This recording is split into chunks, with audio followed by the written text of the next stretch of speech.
তো ভিডিও স্ক্রিনে আপনারা দেখতে পাচ্ছেন যে এটি একটি সাফল্য বই, আর এটি কিন্তু ফেব্রুয়ারির সাফল্য বই। তো এই সাফল্য বইতে ফুড এসআই পরীক্ষার জন্য ফেব্রুয়ারি মাসে ৩ খানা প্র্যাকটিস সেট দিয়েছে ফেব্রুয়ারি মাসের সাফল্য বইতে। তো আমরা এই সাফল্য বইতে যে ৩ খানা প্র্যাকটিস সেট দিয়েছে তার প্রথম প্র্যাকটিস সেট আমরা করছি। ইতিমধ্যেই আমরা অঙ্কের প্রশ্ন সমাধান করেছি। প্রথম ৫০টি অঙ্ক কিন্তু আমাদের প্রথম প্র্যাকটিস সেট থেকে শেষ হয়ে গেছে। এবার আমরা দেখব কিন্তু ওই প্রথম প্র্যাকটিস সেটের জেনারেল স্টাডিজ থেকে প্রশ্ন। তো চলুন চলে যাই আমরা জেনারেল স্টাডিজের প্রশ্নে। তো আপনারা দেখছেন এটাই কিন্তু এই প্রথম সেট। তো এই প্রথম সেটের অঙ্ক কিন্তু এখানে শেষ করেছি। ইতিমধ্যে আমরা যেহেতু অঙ্ক কমপ্লিট করেছি, তো এবার আমরা করব কিন্তু জেনারেল স্টাডিজ থেকে প্রশ্নের সমাধান। তো দেখুন এখানে 51-এর একটা প্রশ্ন আছে, এই জেনারেল স্টাডিজ শুরু 51 থেকে। তো এই 51-এর প্রশ্ন কী আছে আমরা আজকে দেখব। তো চলুন দেখে নিই প্রথম প্রশ্ন কী আছে। তো 51-এর প্রথম প্রশ্ন আছে, দেখুন নিচের কোন তথ্যটি লোকসভার অধ্যক্ষের সঙ্গে যথাযথ নয়। ৩ অধিবেশনে সভাপতিত্ব করেন, এখানে ৩ হবে না তিনি অধিবেশনে সভাপতিত্ব করেন। তারপরে এখানে আছে তিনি লোকসভার দপ্তরের সেক্রেটারিয়েট হেড। সির অপশনে আছে অপসারণের প্রস্তাব আনলে সাধারণ ভোট না দিতে পারলেও ডেড লক অবস্থায় ভোট দিতে পারবেন। আর ডির অপশনে আছে পার্লামেন্টের যাবতীয় সংসদীয় কমিটির চেয়ারম্যান নিযুক্ত করেন। তো এখানে 51 দাগের প্রশ্নটা ভালো করে বুঝবেন, নিচের কোন তথ্যটি লোকসভার অধ্যক্ষের সঙ্গে যথাযথ নয়। এর সঠিক উত্তর হবে কিন্তু সির অপশান, অপসারণের প্রস্তাব আনলে সাধারণ ভোট না দিতে পারলেও ডেডলক অবস্থায় ভোট দিতে পারবেন। তো সির দাগের সঠিক উত্তর। তো এর পাশাপাশি আমরা জেনে নেব এই লোকসভার অধ্যক্ষ। তো বর্তমান লোকসভার অধ্যক্ষ কে? বর্তমান লোকসভার অধ্যক্ষ কে? তো আমরা যদি দেখি লোকসভা স্পিকারের কাজ কী, লোকসভার স্পিকারের ক্ষমতা এবং কার্যাবলী কতটা, তাহলে আমরা দেখতে পাবো যে লোকসভার কার্য পরিচালনা করেন কিন্তু লোকসভার স্পিকার। কোনো বিল অর্থ বিল কিনা তা নির্ধারণ করেন কিন্তু এই স্পিকার। সভার শৃঙ্খলা ও নৈতিকতা বজায় রাখা, বিভিন্ন ধরনের গতি ও রেজুলেশনের গতিবিধি অনুমোদন করা, বিষয়ের ক্রম নির্ধারণ করা, আর বিতর্কের সময় সদস্যদের মধ্যে বিরোধ নিষ্পত্তি করা, সদস্যদের অযোগ্যতা নির্ধারণ করা, এগুলো কিন্তু লোকসভার স্পিকারের কাজ। জিভি বাভুলাঙ্কার হলো এই লোকসভার স্পিকারের জনক। লোকসভার প্রধান হলেন কিন্তু লোকসভার স্পিকার। বর্তমান স্পিকার হলেন ওম বিড়ালা, তিনি কিন্তু লোকসভার 17তম এবং বর্তমান স্পিকার। তো আশা করি প্রশ্নটা বুঝতে পেরেছেন। আমরা চলে যাবো 52 দাগের এই প্রশ্নে। 52 দাগের প্রশ্নটা দেখবো, তবে তার আগে প্রশ্নটা একটু উপরের দিকে তুলবো। এখানে প্রশ্ন আছে, দেখুন 52 দাগের প্রশ্ন আছে, নিচের কোন ব্যক্তি লোকসভার জনক নামে পরিচিত? বলরাম জখার, জিভি মাভলাঙ্কার, রাজেন্দ্র প্রসাদ, ডির অপশন আছে PS সাংমা। তো এখানে 52 দাগের প্রশ্ন হচ্ছে নিচের কোন ব্যক্তি লোকসভার জনক নামে পরিচিত। তো এখানে 52 দাগের সঠিক উত্তর হবে কিন্তু এই যে জিভি মাভলাঙ্কার কিন্তু লোকসভার জনক নামে পরিচিত। 52 দাগের সঠিক উত্তর হবে কিন্তু জিভি মাভলাঙ্কার, অর্থাৎ বিদ্যাগ হবে এর সঠিক উত্তর। পাশাপাশি এই যে সির অপশন দেখছেন রাজেন্দ্র প্রসাদ, এই ডক্টর রাজেন্দ্র প্রসাদ ছিলেন কিন্তু স্বাধীন ভারতবর্ষের প্রথম রাষ্ট্রপতি, জাতীয় কংগ্রেস নেতা এবং একজন পথিযশা আইনজীবী। আর এনার কিন্তু কার্যমেয়াদ ছিল কিন্তু 1950 থেকে 1962।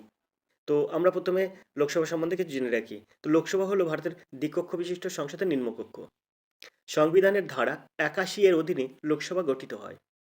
আর লোকসভার পূর্ণ মেয়াদ থাকে কিন্তু 5 বছর। আর এর স্পিকার হলেন লোকসভার প্রধান হলেন কিন্তু লোকসভার স্পিকার। বর্তমান স্পিকার হলেন ওম বিড়ালা, তিনি কিন্তু লোকসভার 17তম এবং বর্তমান স্পিকার। তো আমাদের যদি প্রশ্ন এভাবে আসে যে লোকসভার জনক কে, তা আমরা বলতে পারি জিভি মাভলাঙ্কার কিন্তু লোকসভার জনক। আর ওম বিড়ালা রাজস্থান বিধানসভার 3বার নির্বাচিত হয়েছিলেন। তিনি কিন্তু বর্তমান লোকসভার স্পিকার ভারতের। তিনি 19 জুন 2019-এ 17তম লোকসভার স্পিকার হিসেবে নির্বাচিত হন। সুমিত্রা মহাজন 2014 থেকে 2019 পর্যন্ত লোকসভার অধ্যক্ষ ছিলেন, অর্থাৎ এর আগের স্পিকার ছিলেন কিন্তু সুমিত্রা মহাজন। ইনি কিন্তু দ্বিতীয় মহিলা যিনি লোকসভার স্পিকার ছিলেন। আর প্রথম লোকসভার স্পিকারের প্রথম মহিলা হলেন মীরা কুমার, যিনি কিন্তু 2009 থেকে 2014 পর্যন্ত লোকসভার স্পিকার ছিলেন। তো এই ছোটো তথ্যটা যদি আপনাদের ভালো লাগে তাহলে অবশ্যই চ্যানেল সাবস্ক্রাইব করবেন এবং ভিডিওতে একটি লাইক করবেন। তো আমরা এবার দেখব 53-র এই প্রশ্ন। এফএসবি নিচের কোন দেশের গোয়েন্দা সংস্থা? Japan, Russia, Egypt, France. তো এফএসবি এর সম্পূর্ণ নাম কি? তো আমরা যদি দেখি এফএসবি এর পুরো নাম কি, তো এফএসবির পুরো নাম হবে ফেডারেল সিকিউরিটি সার্ভিস। আর এই ফেডারেল সিকিউরিটি সার্ভিস হলো রাশিয়ার প্রধান নিরাপত্তা সংস্থা এবং সাবেক সোভিয়েত ইউনিয়নের কেজিবি এর প্রধান উত্তরাধিকারী সংস্থা। তো এখানে 53-র সঠিক উত্তর হচ্ছে বিদ্যাগ। রাশিয়ার গোয়েন্দা সংস্থার নাম কিন্তু এফএসবি, অর্থাৎ বিদ্যাগ হবে এর সঠিক উত্তর, রাশিয়া। আমরা চলে যাবো পরের প্রশ্নে। পরের প্রশ্ন দেখব কি আছে।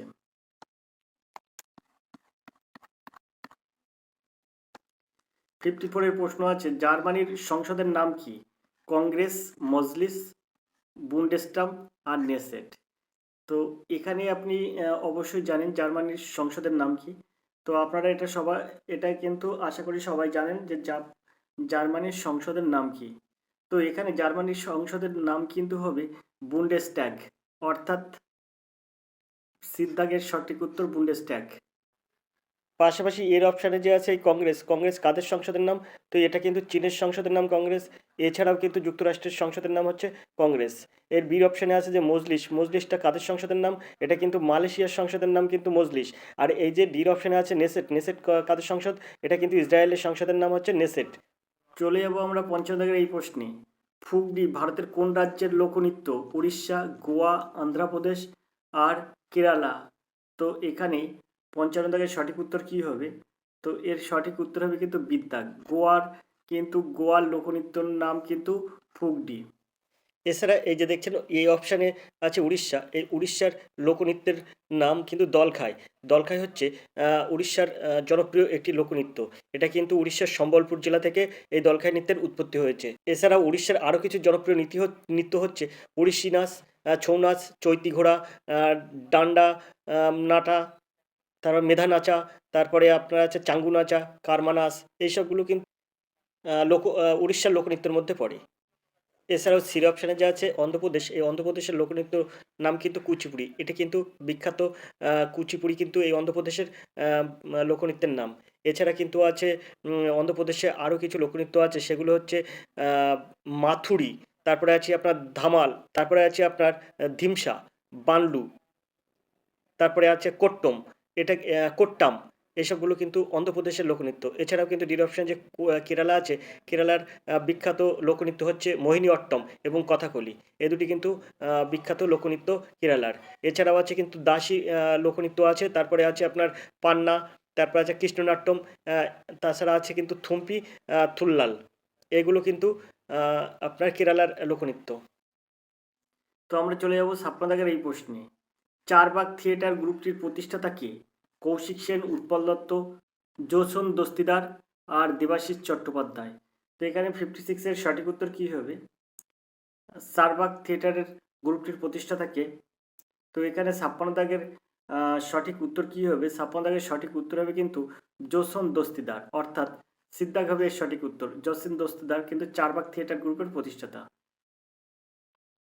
চলে যাবো আমরা 57 দাগের এই প্রশ্নে। তার জন্য প্রশ্নটা আমরা একটু উপরের দিকে তুলব।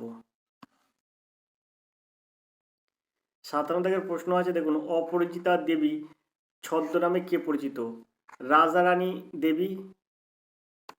এর অপশন আছে রাধারানী দেবী, বির অপশন আছে শঙ্খ ঘোষ, সির অপশন আছে শরৎচন্দ্র চট্টোপাধ্যায়, ডির অপশন আছে অমৃতলাল ব্যানার্জি। তো এখানে 57-এর সঠিক উত্তর কী হবে? তো এই অপরাজিতা দেবী এই ছদ্মনামে কিন্তু রাধারানী, এর দাগ হবে এর সঠিক উত্তর। রাধারানী দেবী কিন্তু অপরাজিতা দেবীর ছদ্মনামে পরিচিত, রাধারানী দেবী। তো পাশাপাশি আমরা যদি দেখি এই বীর অপশন আছে শঙ্খ ঘোষ। এই শঙ্খ ঘোষের ছদ্মনাম হচ্ছে কুন্তক ছদ্মনামে শঙ্খ ঘোষ লিখতেন। আর শরৎচন্দ্র চট্টোপাধ্যায়ের ছদ্মনাম ছিল অনিলা দেবী। আর অমৃতলাল ব্যানার্জি এনার ছদ্মনাম কিন্তু অমিয়া দেবী। তো আশা করি আপনারা বুঝতে পেরেছেন। আমরা চলে যাবো 58-এর এই প্রশ্নে। ওস্তাদ রশিদ খান কোন ঘরানার সঙ্গীত শিল্পী ছিলেন? বেনারস ঘরানা, রামপুর সহসওয়ান, আর গোয়ালিয়র ঘরানা, আর লখনৌ ঘরানা। তো এখানে 58 দাগের সঠিক উত্তর হবে কিন্তু বিদ্যাগ, রামপুর সোয়ান। তো বিদ্যাগের সঠিক উত্তর হবে। আমরা চলে যাব 59 দাগের এই প্রশ্নে। Central glass and ceramic research institute কোথায় অবস্থিত? ব্যাঙ্গালোর, লখনৌ, রুড়কি আর কলকাতা। তো 59 দাগের সঠিক উত্তর কী হবে? তো এখানে 59 দাগের সঠিক উত্তর হবে কিন্তু এই যে general glass and ceramic research institute অবস্থিত কিন্তু কলকাতায়। ডি দাগ হবে সঠিক উত্তর, কলকাতায়। চলে যাবো আমরা পরের প্রশ্নে। এবারে 60 দাগের একটা প্রশ্ন আছে, দেখুন, বেসবল কোথায় খেলা হয়? ডায়মন্ড, রিঙ্ক, ফিল্ড, আর এটা আছে ভেলড্রোম। তো এখানে বেসবল খেলা হয় কোথায়? তো এই প্রশ্নটা কিন্তু খুবই গুরুত্বপূর্ণ, এরকম প্রশ্ন কিন্তু পড়ে যে কোনো জিকে বা জেনারেল স্টাডিজ থেকে এরকম প্রশ্ন কিন্তু আসে। তো বেসবল খেলা হয় কিন্তু ডায়মন্ড। তো আমরা চলে যাবো 61 দাগের এই প্রশ্নে। অরুন্ধতী রায় তার কোন বইয়ের জন্য বুকার প্রাইজ পান? Broken Republic, the God of Small Things, the Cost of Living আর আজাদি। তো অরুন্ধতী রায় কোন বইয়ের জন্য তার বুকার প্রাইজ পান? তো এখানে 61 দাগের সঠিক উত্তর হবে কিন্তু the God of Small Things. The God of Small things এই বইটার জন্য কিন্তু অরুন্ধতী রায় তার লেখার জন্য বুকার প্রাইজ পান, অর্থাৎ বিদ্যাগ হবে এর সঠিক উত্তর। আশা করি প্রশ্নটা আপনারা বুঝতে পেরেছেন। চলে যাব আমরা 62 দাগের এই প্রশ্নে। ডার্বলিং কথাটি কোন খেলার সঙ্গে যুক্ত? তো এখানে আছে, এর অপশানে আছে গলফ, বির অপশানে আছে ব্যাডমিন্টন, সির অপশানে আছে ভলিবল, ডির অপশানে আছে রেসলিং। তো এই প্রশ্নের এই ডাবলিং এই শব্দটি কোন খেলার সাথে যুক্ত? তো এই প্রশ্নের সঠিক উত্তর কি হবে? তো এই প্রশ্নের সঠিক উত্তর হবে কিন্তু ভলিবলের সঙ্গে ডাবলিং নিয়ে যুক্ত, অর্থাৎ সিদ্ধাগ হবে এর সঠিক উত্তর, ভলিবল। তো আমরা এবার চলে যাবো 63 দাগের এই প্রশ্নে। বন্দে মাতরম সিম কবে চালু হয়? 2004, 2000, 1997, 1993। তো এখানে 63 দাগের সঠিক উত্তর কি হবে? তো এখানে 63 দাগের সঠিক উত্তর হবে কিন্তু এর দাগ 2004-এ। আমরা চলে যাব 64 দাগের এই প্রশ্নে। 10 টাকার নোটে কোন প্রতীক দেখতে পাওয়া যায়? হাম্পি, কোণার্কের সূর্য মন্দির, সাঁচি স্তূপ, ইলোরা গুহা। তো এখানে 10 টাকার নোটে কোন প্রতীক দেখা যায়?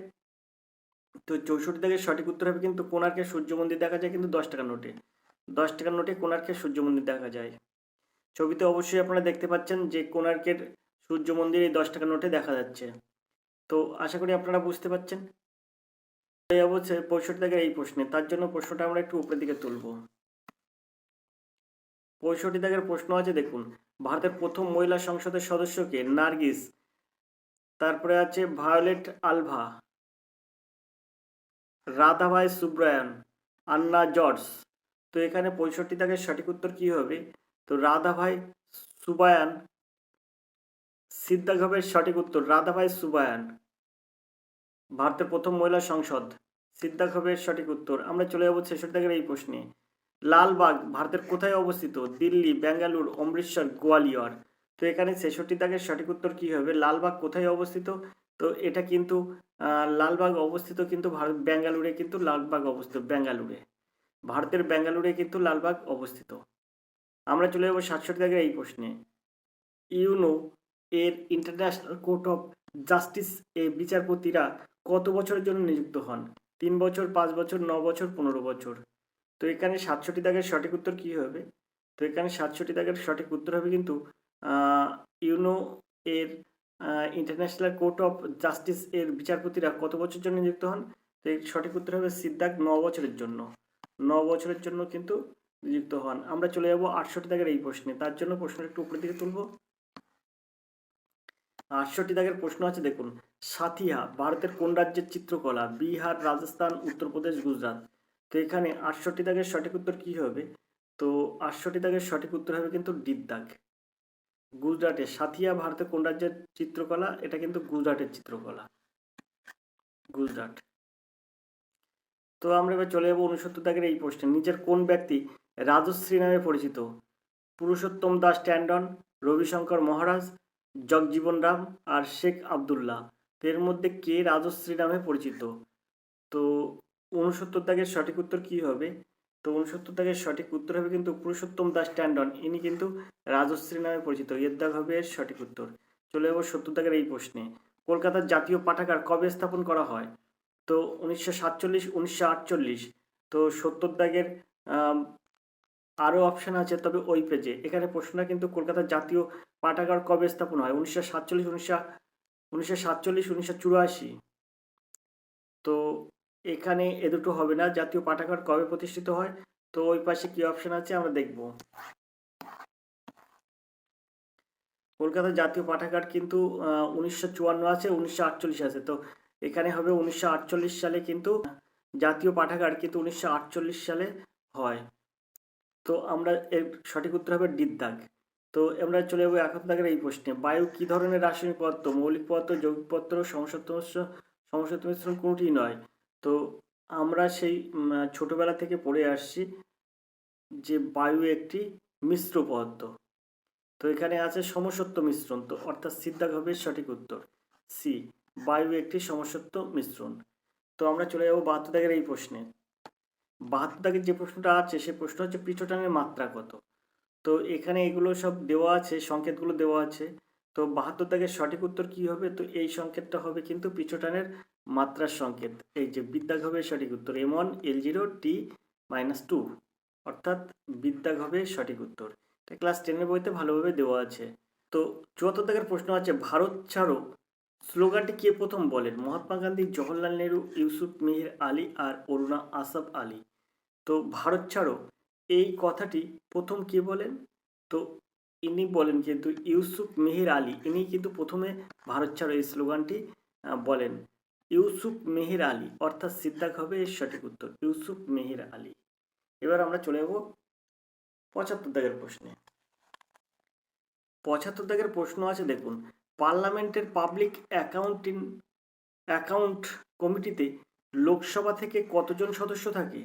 পার্লামেন্টের পাবলিক অ্যাকাউন্ট কমিটিতে লোকসভা থেকে কতজন সদস্য থাকে? 22 জন, 15 জন, 7 জন, 30 জন। তো এখানে 75 দাগের সঠিক উত্তর কি হবে? তো এর সঠিক উত্তর হবে বিদ্যাক, 15 জন। আমরা চলে যাবো পরের প্রশ্নে। পরের প্রশ্ন দেখবো কি আছে। 76 দাগের একটা প্রশ্ন আছে দেখুন, নিচের কোন সুলতান সার্ভ নামক শেষ কর চালু করেন? ইলতুৎমিশ, আলাউদ্দিন খিলজি, ফিরোজ শাহ তুগলক আর ইব্রাহিম লোদি। তো এখানে 76 দাগের সঠিক উত্তর কি হবে?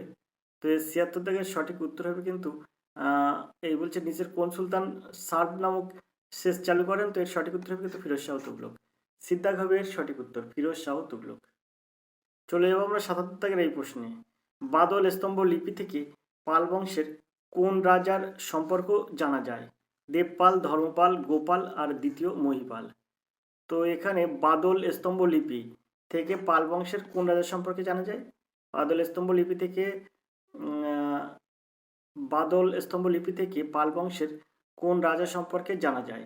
তো এর সঠিক উত্তর হবে কিন্তু এই দেবপাল সম্পর্কে জানা যায়, দেবপাল। এর দাগ হবে এর সঠিক উত্তর। তো আমরা চলে যাবো পরের প্রশ্নে। 78 দাগের প্রশ্ন আছে, নিচের কোন করটি রাজ্যের কর রাজস্বে অন্তর্ভুক্ত হয় না? ভূমি রাজস্ব, কর্পোরেট কর। তো এখানে নিচের কোন করটি রাজ্যের কর রাজস্বে অন্তর্ভুক্ত হয় না? ওই পেজে আর যাওয়ার দরকার নেই, এখানে সঠিক উত্তর কিন্তু কর্পোরেট কর, অর্থাৎ বিদ্যাক হবে সঠিক উত্তর। কর্পোরেট কর কিন্তু রাজ্যের কর রাজস্বের অন্তর্ভুক্ত নয়, কর্পোরেট কর। কর্পোরেট কর কিন্তু রাজ্যের কর রাজস্বের অন্তর্ভুক্ত নয়। তো আমরা চলে যাবো পরের প্রশ্নে।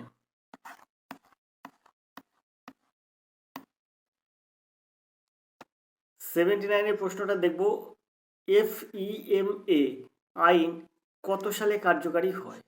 1999, 2002, 2004, 2000 সালে। তো এখানে এটা কিন্তু FEMA এর পুরো কথা কি? ভারতের কেন্দ্রীয় সরকার বহিরাগত অর্থ প্রদান এবং ভারতের সীমান্ত জুড়ে বাণিজ্যিক উৎসাহিত করার জন্য একটি আইন প্রণয়ন করেছে যা ফরেন এক্সচেঞ্জ ম্যানেজমেন্ট অ্যাক্ট নামে পরিচিত। ফরেন এক্সচেঞ্জ ম্যানেজমেন্ট আইন 1999 পূর্ববর্তী ফরেন এক্সচেঞ্জ রেগুলেশন অ্যাক্ট এর প্রতিস্থাপন হিসেবে চালু করা হয়েছে। FEMA 2000 সালের 1 জুন একটি আইন হয়ে ওঠেন, অর্থাৎ 2000 সালে কিন্তু এই FEMA কার্যকারী হয়। FEMA অর্থাৎ ফরেন এক্সচেঞ্জ ম্যানেজমেন্ট অ্যাক্ট এর প্রধান কার্যালয় কিন্তু নতুন দিল্লিতে অবস্থিত, এনফোর্সমেন্ট ডিরেক্টর নামে পরিচিত। কার্যকারী করা হয় কিন্তু 2000 সালে, দিদাগ হবে সঠিক উত্তর 2000 সালে। চলে যাবো 80 দাগের এই প্রশ্নে, নিচের কে তফসিলি জাতি ও তফসিলি উপজাতির তালিকা নির্ধারণ করেন? রাষ্ট্রপতি, প্রধানমন্ত্রী, SC/ST কমিশন চেয়ারম্যান। ডির অপশনে আছে সমাজ কল্যাণ মন্ত্রী। তো তপশিলি জাতি এবং তপশিলি উপজাতির তালিকা নির্ধারণ করেন কে? তো এটার সঠিক উত্তর হয়ে যাবে কিন্তু রাষ্ট্রপতি। এর দাগ হবে সঠিক উত্তর। রাষ্ট্রপতি কিন্তু এই তপশিলি জাতি ও তপশিলি উপজাতি তালিকা মানে নির্ধারণ করেন, অর্থাৎ এর দাগ হবে সঠিক উত্তর রাষ্ট্রপতি। আমরা চলে যাবো 81 দাগের এই প্রশ্নে, তার জন্য প্রশ্ন একটু উপর দিকে তুলব। 81 দাগের প্রশ্ন আছে দেখুন, বর্তমান সুপ্রিম কোর্টের বিচারপতির সংখ্যা কত? 31 জন, 34 জন, 25 জন, 37 জন। খুব ইম্পর্টেন্ট একটা প্রশ্ন। বর্তমান সুপ্রিম কোর্টের বিচারপতির সংখ্যা কত? তো এখানে মানে এর সঠিক উত্তর হবে কিন্তু 34 জন। 34 জন এর সঠিক উত্তর, অর্থাৎ বিদ্যাগ হবে এর সঠিক উত্তর। আশা করি বুঝতে পারছেন। আমরা চলে যাব 82 দাগের এই প্রশ্নে দীনেশ গোস্বামী কমিটি নিচের কোন ক্ষেত্রে সংস্কারের সঙ্গে সম্পর্কিত? ব্যাংকিং, শিক্ষা, নির্বাচন, কর কাঠামো। তো এখানে 82 দাগের সঠিক উত্তর কি হবে? তো এখানে কিন্তু দীনেশ গোস্বামী কমিটি নিচের কোন ক্ষেত্রে সংস্কারের সঙ্গে সম্পর্কিত? এটা কিন্তু নির্বাচন কমিশনের সঙ্গে সম্পর্কিত, নির্বাচন, অর্থাৎ সিদ্ধাগ হবে সঠিক উত্তর। চলে যাব 83 দাগের এই প্রশ্নে, কাজী নজরুল ইসলাম বিমানবন্দর পশ্চিমবঙ্গের কোন জেলায় অবস্থিত? দার্জিলিং, উত্তর 24 পরগনা, নদিয়া, পশ্চিম বর্ধমান। তো এখানে 83 দাগের সঠিক উত্তর কি হবে? তো এটা কিন্তু কাজী নজরুল ইসলাম বিমানবন্দর কিন্তু পশ্চিমবঙ্গের কোন জেলায় আছে? তো এটা কিন্তু পশ্চিম বর্ধমান জেলায় এই বিমানবন্দরটি আছে। কাজী নজরুল ইসলাম বিমানবন্দর কিন্তু পশ্চিম বর্ধমানে আছে। দিদ্দাগ হবে এর সঠিক উত্তর, পশ্চিম বর্ধমান। আমরা চলে যাব পরের প্রশ্নে। পরের প্রশ্ন আছে 84 দাগের প্রশ্ন। তো 84 দাগের প্রশ্ন কি আছে আমরা দেখব। তো 84 দাগের প্রশ্ন আছে দেখুন, পশ্চিমবঙ্গের কোন জেলায় সর্বাধিক তামাক চাষ করা হয়? নদিয়া, মালদা, কোচবিহার, মুর্শিদাবাদ। তো এখানে 84 দাগের সঠিক উত্তর কি হবে? তো এখানে কিন্তু কোন জেলায় সর্বাধিক তামাক চাষ করা হয়? তো সিদ্ধাগ হবে সঠিক উত্তর, কোচবিহারে। কোচবিহারে কিন্তু তামাক চাষ সবচেয়ে বেশি হয়। চলে যাবো আমরা 85 দাগের এই প্রশ্নে, এল নিনোর প্রভাবে ভারতের আবহাওয়া কি পরিবর্তন লক্ষ্য করা যায়? ভারী বৃষ্টিপাত, খরার প্রাদুর্ভাব, শীতল আবহাওয়া, নিম্নচাপ সৃষ্টি। তো এখানে 85 দাগের সঠিক উত্তর কি হবে? তো এর সঠিক উত্তর হবে কিন্তু খরার প্রাদুর্ভাব। এল নিনোর প্রভাবে কিন্তু ভারতের আবহাওয়ার পরিবর্তন হয়, সেটা হচ্ছে খরার প্রাদুর্ভাব, অর্থাৎ বৃষ্টি না হওয়া। তো খরার প্রাদুর্ভাব, এটা বিদ্যাগ হবে সঠিক উত্তর। আমরা চলে যাবো পরের প্রশ্নে। পরের প্রশ্ন দেখো কি আছে।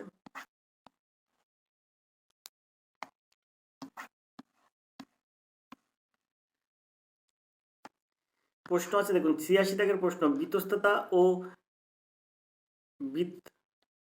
বিতস্ততা ও চন্দ্রভাগা নদীর মধ্যে কোন দোয়াবটি দেখতে পাওয়া যায়? রচনা দোয়াব, বাড়ি দোয়াব, বৃষ্টি দোয়াব আর চাষ দোয়াব।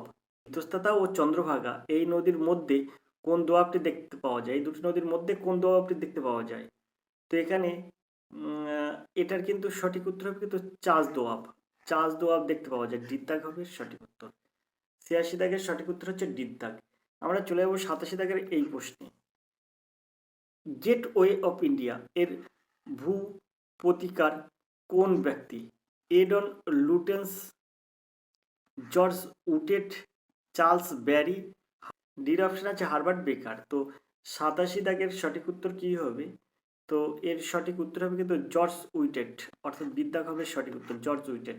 চলে যাবো 88 দাগের এই প্রশ্নে, সম্প্রতি অর্জুন পুরস্কার প্রাপ্ত শীতল দেবী কোন খেলার সঙ্গে যুক্ত? আর্চারি, ইকুয়েস্ট্রিয়ান, সাঁতার, দৌড়। তো 88 দাগের সঠিক উত্তর কি হবে? তো এখানে 88 দাগের সঠিক উত্তর হবে কিন্তু এর দাগ, আর্চারি। এর দাগ হবে সঠিক উত্তর, আর্চারি। চলে যাবো আমরা পরের প্রশ্নে। 89 দাগের প্রশ্ন আছে দেখুন,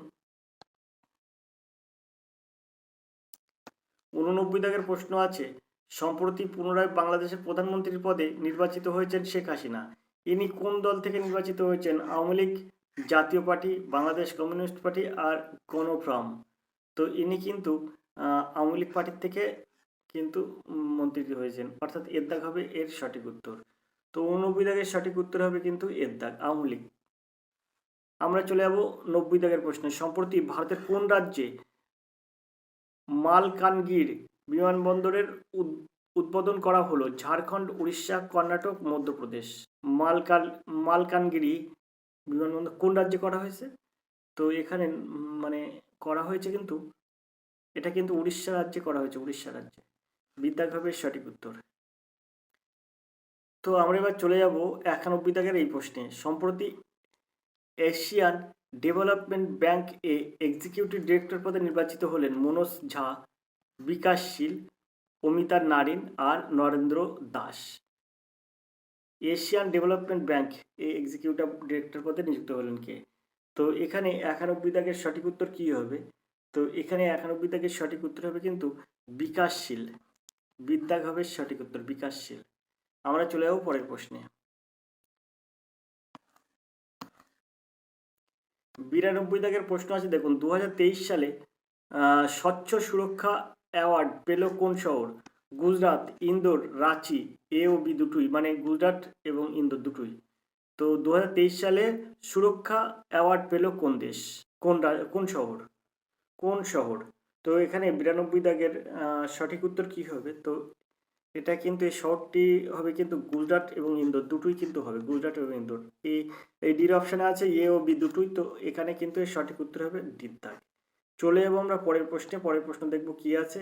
তো প্রশ্ন দেখুন এখানে আছে, বাথুকামা উৎসব ভারতের কোন রাজ্যে পালন করা হয়? বাথুকামা উৎসব ভারতের কোন রাজ্যে পালন করা হয়? তো আমরা অপশনগুলো দেখবো কি আছে।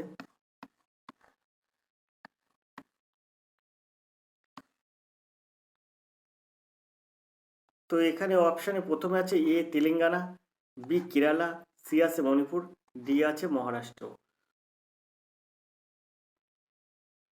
তো এখানে এই 93 দাগের সঠিক উত্তর কি হবে? তো এটা কিন্তু আছে তেলেঙ্গানাতে, তেলেঙ্গানা, অর্থাৎ এর দাগ হবে এর সঠিক উত্তর। আমরা চলে যাবো 94 দাগের এই প্রশ্নে। সম্প্রতি কোরিয়াল শাড়ি জিআই ট্যাগ পেয়েছে কোন রাজ্যের? ছত্তিশগড়, অসম, পশ্চিমবঙ্গ, অরুণাচল প্রদেশ। তো এখানে 94 দাগের সঠিক উত্তর কি হবে? তো এর সঠিক উত্তর হবে কিন্তু সিদ্ধাক, পশ্চিমবঙ্গে। চলে যাবো আমরা 95 দাগের এই প্রশ্নে। 95 দাগের প্রশ্ন আছে, গ্যাব্রিয়েল আতাল এটাল সম্প্রতি কোন দেশের কনিষ্ঠতম প্রধানমন্ত্রী হিসেবে নির্বাচিত হলেন? Denmark, France, Israel, Ukraine. তো এখানে 95 দাগের সঠিক উত্তর কি হবে? তো 95 দাগের সঠিক উত্তর হবে কিন্তু ফ্রান্সের গ্যাব্রিয়েল অ্যাটেল সম্প্রতি কোন দেশের কনিষ্ঠতম প্রধানমন্ত্রী হিসেবে নির্বাচিত হয়েছেন? এটা কিন্তু ফ্রান্স।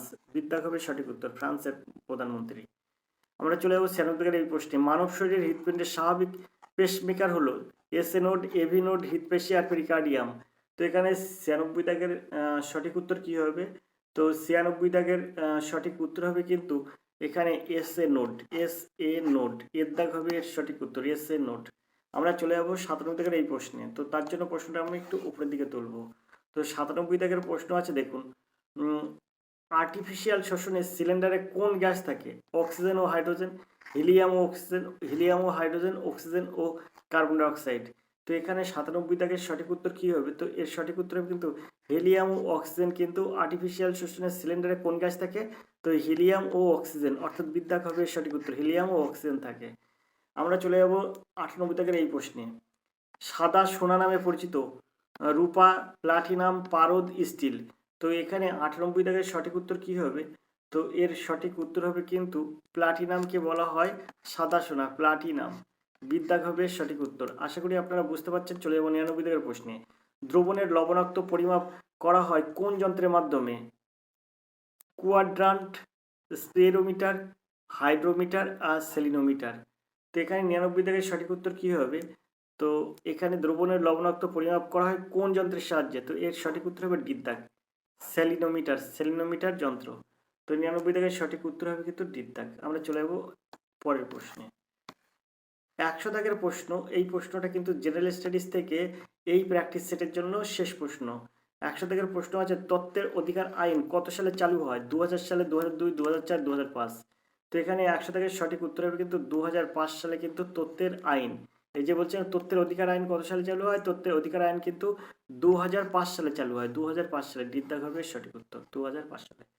তো আজকের ভিডিওতে আমরা তো আজকে এই প্র্যাকটিস সেটের এই 100টা জেনারেল স্টাডিজ ছিল, আমি এই জেনারেল স্টাডিজগুলো করে দিলাম। তো আশা করি আপনাদের এটা খুব উপকারে আসবে এবং এটা একটি হেল্পফুল ভিডিও হবে। তো আমরা কিন্তু প্রথম প্র্যাকটিস সেট দুদিন ধরে অঙ্ক করেছি, মানে দুটো ভিডিও অঙ্ক করেছি। আর এই জেনারেল স্টাডিজ থেকে কিন্তু একটি ভিডিওতে আমরা কমপ্লিট করলাম। তো দেখা হবে পরের ভিডিওয়। আগামী ভিডিও আসবে কিন্তু এই প্র্যাকটিস সেটে, অর্থাৎ 4 মাসের সাফল্য প্র্যাকটিস সেট থেকে কিন্তু দ্বিতীয় প্র্যাকটিস সেট ফুড এসআইয়ের জন্য আমরা কিন্তু ফুড এসআইয়ের জন্য দ্বিতীয় প্র্যাকটিস সেটটা শুরু করব। তো ততক্ষণ আপনি ভালো থাকুন, সুস্থ থাকুন। ধন্যবাদ।